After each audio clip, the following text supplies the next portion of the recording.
നമ്മുടെ next topic എന്ന് പറയുന്നത് ടെസ്റ്റ് റിപ്പോർട്ടിംഗ് ആണ്. അതായത് നമ്മൾ ഓൾറെഡി ടെസ്റ്റ് പ്ലാൻ ചെയ്ത് കഴിഞ്ഞു. മാനേജ്മെൻറ്റിനകത്ത് വരുന്ന സ്റ്റെപ്സ് ഏതൊക്കെയാണെന്ന് നോക്കി, ടെസ്റ്റിനെ എങ്ങനെ എക്സിക്യൂട്ട് ചെയ്യാം എന്ന് നോക്കി, ഇഷ്യൂസ് വരാൻ ഏതൊക്കെയാണ് സാധ്യത, അതിനെ എങ്ങനെ സോൾവ് ചെയ്യണം, എന്തൊക്കെ റിസ്ക്കുകളാണ് ഇതിൽ ഇൻവോൾവ് ആയിട്ടുള്ളത്, ഇതെല്ലാം നമ്മൾ നോക്കി. അടുത്ത ടോപ്പിക് എന്ന് പറയുന്നത് എങ്ങനെ ഇവയെ റിപ്പോർട്ട് ചെയ്യണം. റിപ്പോർട്ട് ചെയ്യുക എന്ന് പറയുന്നത് ഒരു ഡോക്യുമെൻറ്റിംഗ് ആണ്. ഈ ഡോക്യുമെൻറ്റിൽ നമ്മൾ എല്ലാം ക്ലിയർ കട്ടായിട്ട് പറയും, ഓരോ ടെസ്റ്റുകളെക്കുറിച്ചും, ഈ ടെസ്റ്റുകൾ നടത്തുവാനായി എത്ര ഡിഫറെൻറ്റ് ടെസ്റ്റ് കേസസ് നമ്മൾ ഉപയോഗിച്ചു. ടെസ്റ്റ് കേസസ് എന്ന് പറഞ്ഞാൽ എത്ര വ്യത്യസ്തമായ ഇൻപുട്ടുകളാണ് നമ്മളിത് ഈ ഒരു ടെസ്റ്റിംഗ് നടത്താനായി ഉപയോഗിച്ചത്. Example, performance testing. ഒരു പെർഫോമൻസ് ടെസ്റ്റിംഗ് നടത്താൻ വേണ്ടി ഞാൻ എത്ര ഡിഫറെൻറ്റ് ഇൻപുട്ട്സാണ് യൂസ് ചെയ്തത്. ഓരോ ഡിഫറെൻറ്റ് ഇൻപുട്ടിനെയും എനിക്ക് ഓരോ ടെസ്റ്റ് കേസ് എന്ന് വിളിക്കാം. അപ്പോൾ മൊത്തം എത്ര ടെസ്റ്റ് കേസ് ഉപയോഗിച്ചു, ആ ടെസ്റ്റ് കേസിൽ എത്ര എണ്ണം സക്സസ്ഫുള്ളായി എന്ന് പറഞ്ഞാൽ എത്ര എണ്ണം പാസ്സായി, എനിക്ക് കറക്റ്റ് ഔട്ട്പുട്ട് കിട്ടി, എത്ര എണ്ണം ഫെയിലായി, ഇങ്ങനെയുള്ള ഡീറ്റെയിൽഡ് ഡോക്യുമെൻറ്റിങ്ങിനെയാണ് നമ്മൾ ടെസ്റ്റ് റിപ്പോർട്ടിംഗ് എന്ന് പറയുന്നത്. നമുക്കൊരു എക്സാമ്പിൾ നോക്കാം. നോക്കിക്കേ, ഇതൊരു ബാങ്കിങ് സോഫ്റ്റ്വെയറിന് വേണ്ടി നടത്തിയ ഒരു റിപ്പോർട്ടാണ്. ബാങ്കിങ് സോഫ്റ്റ്വെയറിന് വേണ്ടി നടത്തിയ ഒരു റിപ്പോർട്ടാണിത്. ഓക്കെ,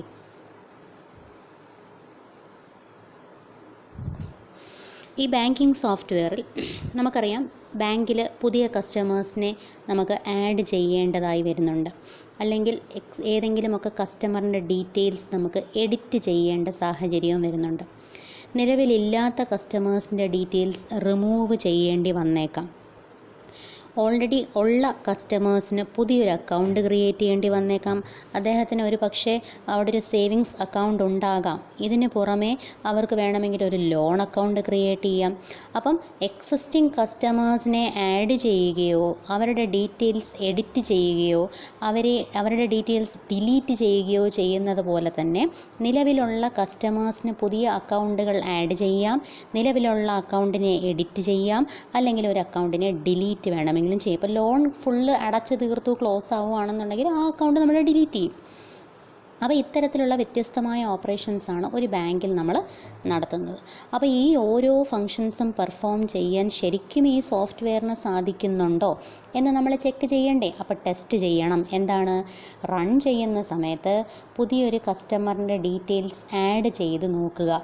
എന്നിട്ട് ഡേറ്റാബേസിൽ ഈ ഡീറ്റെയിൽസ് ആഡ് ആയിട്ടുണ്ടോ എന്നുകൂടി ചെക്ക് ചെയ്യണം. അപ്പോൾ ഇതൊക്കെ ഡിഫറെൻറ്റ് ടൈപ്സ് ഓഫ് ടെസ്റ്റിംഗ് ആണ്.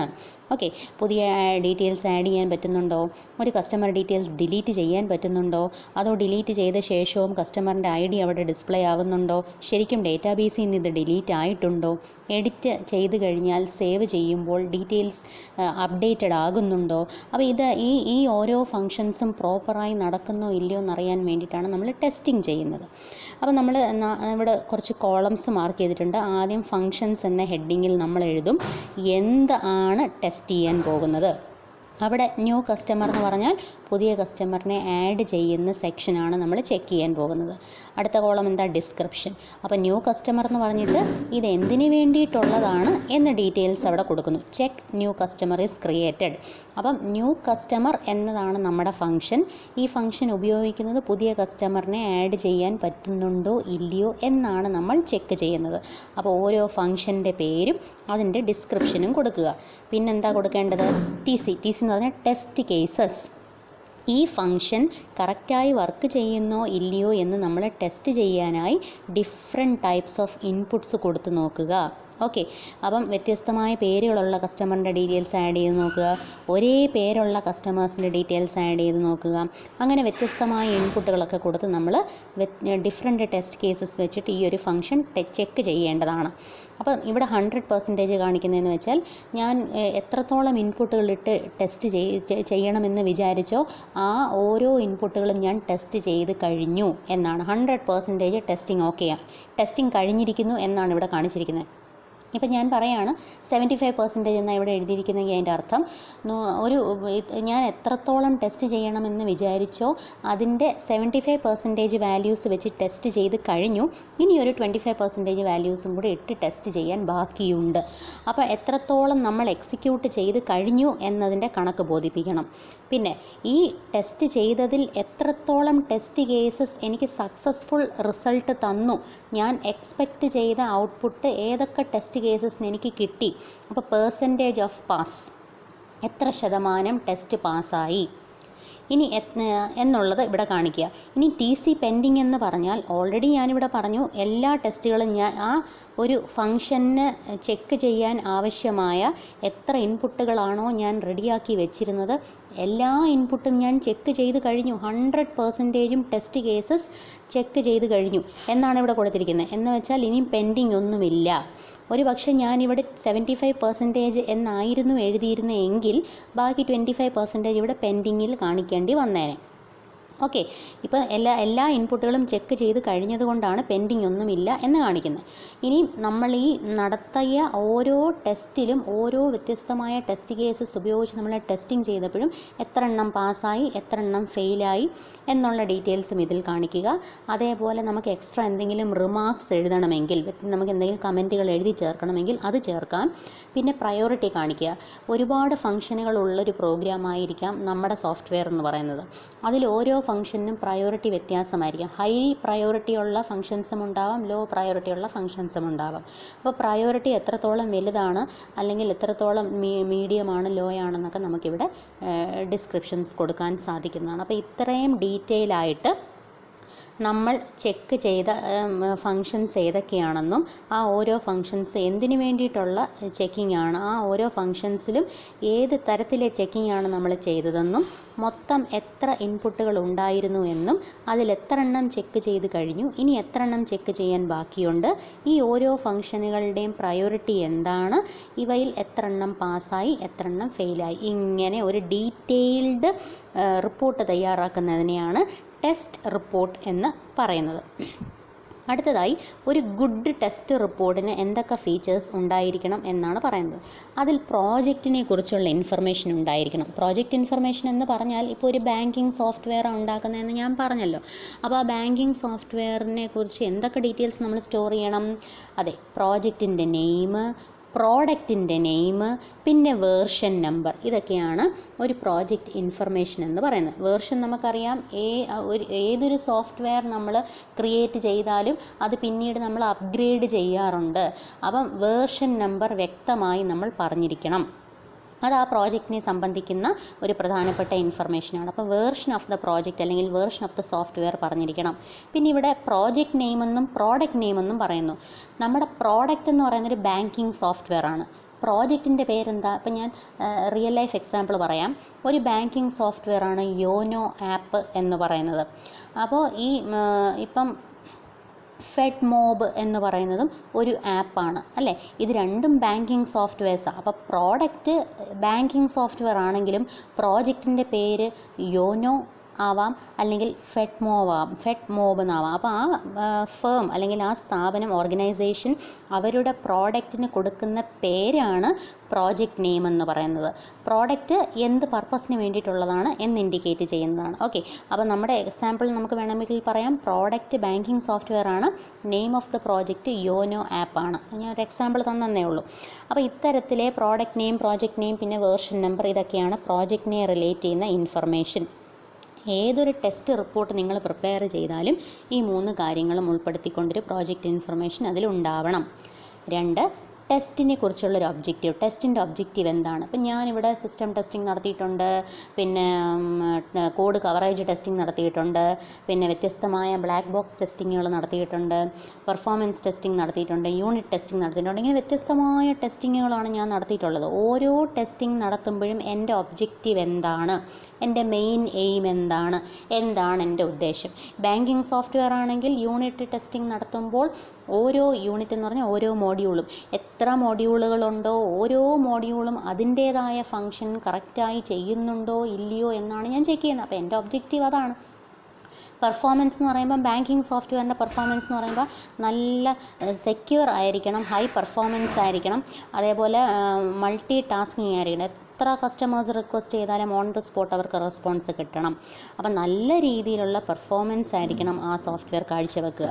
എന്ത് ടെസ്റ്റ് ചെയ്താലും ആ ടെസ്റ്റ് ചെയ്യുന്നതിൻ്റെ ഉദ്ദേശം എന്താണ്, അതിൻ്റെ എയിം എന്താണ് എന്ന് വ്യക്തമായി നമ്മൾ രേഖപ്പെടുത്തിയിരിക്കണം.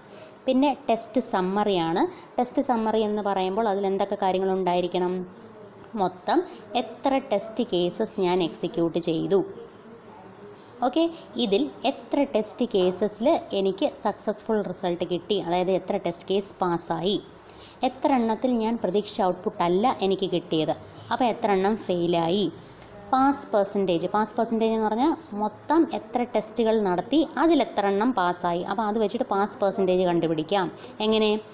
Number of test pass divided by total number of test conducted, അങ്ങനെ വെച്ചിട്ട് പാസ് പെർസെൻറ്റേജ് കണ്ടുപിടിക്കാം. പിന്നെ ഫെയിൽ പെർസെൻറ്റേജ് കണ്ടുപിടിക്കണം, അതായത് total number of test failed divided by number of test conducted, മൊത്തം എത്ര നടത്തിയോ അതിലെത്ര എണ്ണം ഫെയിലായി, ഇതിൻ്റെയൊക്കെ കണക്ക് നമ്മൾ കണ്ടുപിടിക്കണം. ഈ പറയുന്ന ഓരോ ഡീറ്റെയിൽസിനെയും എനിക്ക് ടെസ്റ്റ് സമ്മറി എന്ന് വിളിക്കാവുന്നതാണ്.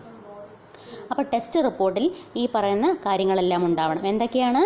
പ്രോജക്റ്റ് ഇൻഫർമേഷൻ, ടെസ്റ്റിൻ്റെ ഒബ്ജക്റ്റീവ്, ടെസ്റ്റിൻ്റെ സമ്മറി.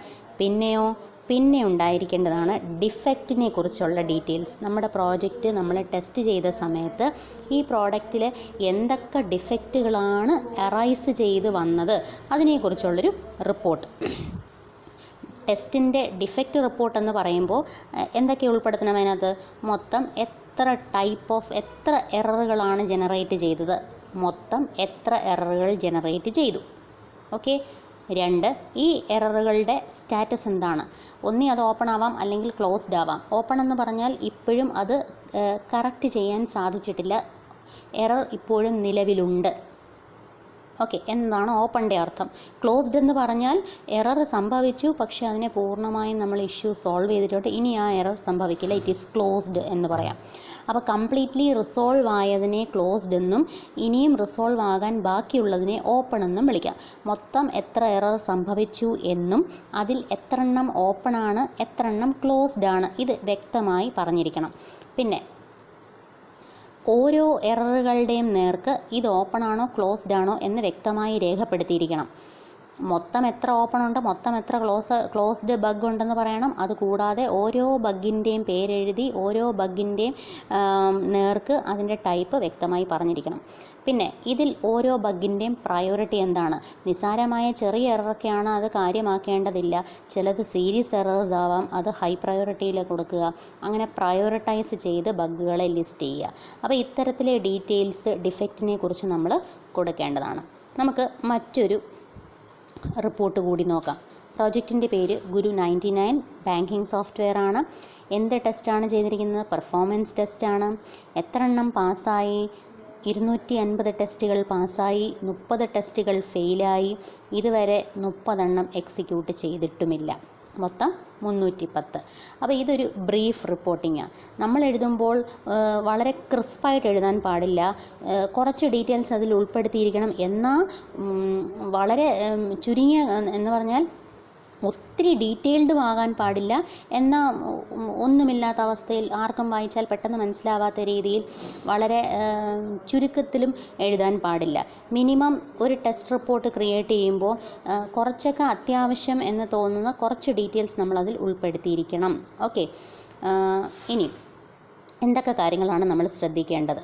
ഡീറ്റെയിൽഡ് റിപ്പോർട്ട് പ്രിപ്പയർ ചെയ്യുന്ന സമയത്ത് ഒന്നും വലിച്ചു വാരി എഴുതാൻ പാടില്ല. വലിച്ചു വാരി എഴുതുക എന്ന് പറഞ്ഞാൽ ഇപ്പോൾ ഈ ഒരു റിപ്പോർട്ടിംഗ് തന്നെ നമുക്ക് നോക്കാം. ഇവിടെ ഇത് കണ്ടാൽ ആർക്കും മനസ്സിലാവും മൊത്തം എത്ര ടെസ്റ്റുകൾ നടത്തിയെന്നും ഇനി എത്ര എണ്ണം നടത്താൻ ബാക്കിയുണ്ട് എന്നും ഏത് ടെസ്റ്റാണ് നടത്തിയതെന്നും എത്ര എണ്ണം പാസ്സായി എത്ര എണ്ണം ഫെയിലായെന്ന് വ്യക്തമായി മനസ്സിലാവും. ഇത് ഞാൻ ലെങ്തി സെൻറ്റൻസുകൾ എഴുതുവാണ്. Out of 250 test conducted 200 tests got passed. ഇങ്ങനെ ഡീറ്റെയിൽ ആയിട്ട് വലിച്ചു വാരി എഴുതി കഴിഞ്ഞാൽ അത് വായിച്ച് മനസ്സിലാക്കി എടുക്കാൻ നമുക്കിത്തിരി പാടാണ്. അപ്പോൾ അങ്ങനെ വലിച്ചു വാരി എഴുതാതെ വളരെ ചുരുങ്ങിയ വാക്കുകൾ കൊണ്ട് ചുരുങ്ങിയ വേർഡ്സിൽ നമുക്ക് പറയാനുള്ള കാര്യങ്ങൾ എക്സ്പ്രസ് ചെയ്യാൻ ശ്രമിക്കണം. അതുകൊണ്ടാണ് ഇവിടെ സ്പെസിഫിക് എന്ന ടേം യൂസ് ചെയ്തിരിക്കുന്നത്. റിപ്പോർട്ടിംഗ് എപ്പോഴും സ്പെസിഫിക് ആയിരിക്കണം, അത് അനാവശ്യ ഡീറ്റെയിൽസ് കൊടുക്കാൻ പാടില്ല. 2, സ്റ്റാൻഡേർഡ് കീപ്പ് ചെയ്തിരിക്കണം. നമ്മൾ ഏതെങ്കിലും ഒരു പ്രോജക്റ്റ് ഡെവലപ്പ് ചെയ്യുമ്പോൾ ഒരു ടെസ്റ്റ് റിപ്പോർട്ടിങ്ങിൻ്റെ ഒരു ഫോർമാറ്റ് കീപ്പ് ചെയ്യുന്നുണ്ടെങ്കിൽ അടുത്ത പ്രാവശ്യവും അതേ ഫോർമാറ്റ് കീപ്പ് ചെയ്യുക. ഓരോ തവണയും ഫോർമാറ്റ് മാറ്റാൻ നോക്കരുത്. ഒരു സ്റ്റാൻഡേർഡ് ഫോളോ ചെയ്യുക. 3, വളരെ ക്രിസ്പ് ആൻഡ് ക്ലിയർ ആയിട്ട് വേണം ഡീറ്റെയിൽസ് നമ്മൾ അതിനകത്ത് രേഖപ്പെടുത്താനായി. അപ്പോൾ ഇത്രയും കാര്യങ്ങളാണ് ടെസ്റ്റ് റിപ്പോർട്ടിങ്ങുമായി റിലേറ്റ് ചെയ്ത് നമുക്ക് പഠിക്കാനുള്ളത്. Hope you understood.